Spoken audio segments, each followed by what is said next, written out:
আসসালামু আলাইকুম। আজকের ওয়েদারটা অনেকই ভালো। ঠিক আছে, এই ওয়েদার ভিতরে আমি আপনাদের একটা পরামর্শ দেবো। কীরকম পরামর্শ সেটা আমি বলি। আমরা যারা ট্যাঙ্ক করি সিমেন্টের, ঠিক আছে, বা ককশিট দিয়ে যারা ট্যাঙ্ক করি তাদের জন্য একটা ভিডিও আজকে আমি দেখাবো যে ককশিট দিয়ে আপনারা কীভাবে ট্যাঙ্ক করবেন। ঠিক আছে, তো চলেন দেখাই যে কীভাবে ককশিট দিয়ে আমি ট্যাঙ্কগুলো করছি। অ্যাকচুয়ালি আমার মূলত এই যে একটা কক্সের ট্যাঙ্ক, এই ট্যাঙ্কটার আমি করছি কি, এই যে দেখেন সিমেন্ট দিয়ে করছি।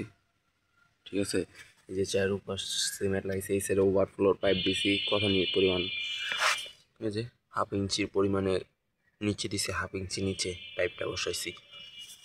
ঠিক আছে, আর এখানে কলা গাছ দিয়ে রেখে দিছি ট্যাঙ্কটা। অ্যাকচুয়ালি কলা গাছ দিয়ে আমি ট্যাঙ্কটা ভিজিয়ে রাখছি পানি দিয়ে। কয়দিন 2 দিন হয়েছে দিছি, ভিডিও করতে পারি নাই, টাইম পাই নাই দেখে। আর একটা ট্যাঙ্ক বানাবো, ওইটারে ফুল ভিডিও বানানো দেখাবো আপনাদেরকে। মানে ওইটা শুরুতে একদম শেষ করি, আমি মাছ ছাড়া করি কী করি না করি সব দেখাবো।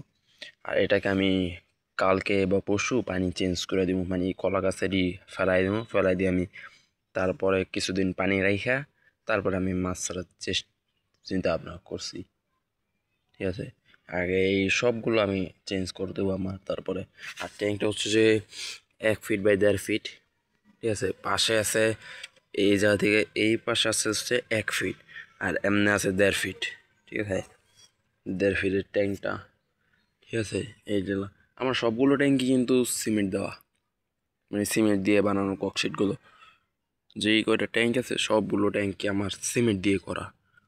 কক্সিজের ভিতরে আমি সিমেন্ট লাগিয়ে করতেছি। আরেকটা ট্যাঙ্ক করবো জোড়া, এই পাশে দিয়ে বসাবো ওই ট্যাঙ্কটাকে। ওই ট্যাঙ্কটা এখন থেকে কাজ বাকি আছে কিছু। ঠিক আছে, ওই জায়গায় দেখাবো আপনাদেরকে। আর মূলত এইগুলো আমি করতেছি গাপ্পি গুপ্পি মাছ করার জন্য, কিছু নতুন কালেকশন করবো গাপ্পি মাছের, এই কারণে করতেছি ট্যাঙ্কগুলো রেডি। ঠিক আছে, এই হচ্ছে কথা, মূলত এটাই হচ্ছে কথা। আমি এই ট্যাঙ্ক সবগুলোই করতেছি, আস্তে আস্তে আরও করবো ট্যাঙ্ক। ঠিক আছে, এটা। আর আপনার এই ট্যাঙ্কগুলো সহজেই মানে অল্প খরচে 1 কেজি সিমেন্ট লাগে আর একটা কক্সিট। ঠিক আছে, এই অল্প খরচে কি আর বানাবেন ট্যাঙ্ক সেটা বললাম আমি। আর এর পাশাপাশি আমি মাছেদের আপডেট দিয়ে দিই যে এখন বর্তমানে কী কী মাছ আমার কাছে আছে না আছে। ঠিক আছে, সো ফার্স্ট অফ অল এই জাতীয় শুরু করি। এটার মধ্যে আছে ব্লু শিম, যদি কারো ব্লু শিম লাগে যোগাযোগ করতে পারেন। ব্লু প্রচুর পরিমাণে আছে আলহামদুলিল্লাহ। ফোক বিট আছে হয়েছে। আর এটার মধ্যে আমার পোলার পরট, এই যে দেখা যায় উনি দেখেন এই যে ওরা মাথা বাইকা রয়েছে, আমি যেই সাইডে যাই ওই সাইডে ওরা মাথা বাই করে। এই কর্নার একটা বল, এই যে দেখেন এই ফাঁক দিয়ে আরেকটা চেয়ে দিছে। আচ্ছা, ওরা বাচ্চা দিছে, এই পোলার পরটগুলিতে বাচ্চা দিছে। পরে এইখানে আছে শিম্প। ঠিক আছে, এই ট্যাঙ্কটা তো সিম, এই যে সবগুলো ট্যাঙ্ক আমি যেটা বলছি সিমেন্ট দিয়ে করছি, সো সিমেন্ট দিয়ে আমি করি ট্যাঙ্কগুলো। পরে এটার মধ্যে আছে টাইগার শিপ। অ্যাকচুয়ালি দেখানো যাবো না এই টাইগার শিমগুলো, এটার মধ্যে আমার প্রচুর পরিমাণে টাইগার শিম্প আছে। যদি কারো পাইকারি বা খুচরা লাগে তাও আমার সাথে যোগাযোগ করতে পারবেন। আর এটার মধ্যে তো ফগ বিচ হয়েছে মাশাল্লাহ, অনেক সুন্দর। ফগ বিচ যেই ট্যাঙ্কে হয় ওই ট্যাঙ্কে একবারে ভরপুর হয়। আর যেই ট্যাঙ্কে ফগ বিচের ব্যাপারটা হচ্ছে যে যেই ট্যাঙ্ক করা হইব ওই ট্যাঙ্কে মনে করেন পুরা হয়ে বলে যাবো, আবার যেই ট্যাঙ্কে হইব না ওই ট্যাঙ্কে মনে করেন হওয়ানি যায়। এটা হচ্ছে কথা। আর ওই ট্যাঙ্কে আলহামদুলিল্লাহ মাছ, মানে কি পরিমাণ যে ফগ বিচ হইতেছে।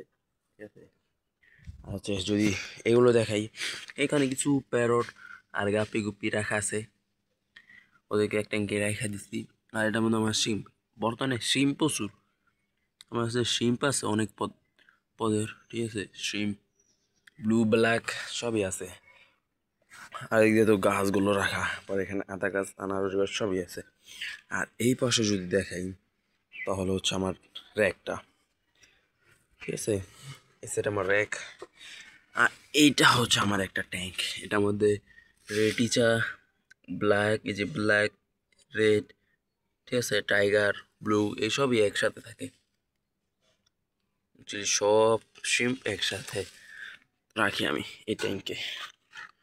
পরে হচ্ছে এইগুলো যদি দেখাই, এখানে আছে হচ্ছে আমার পোলার পারোটার বাচ্চাগুলো। এই যে পোলার পারোটার বাচ্চা, এই ট্যাঙ্কে আমার পোলার পারোটার বাচ্চা আছে।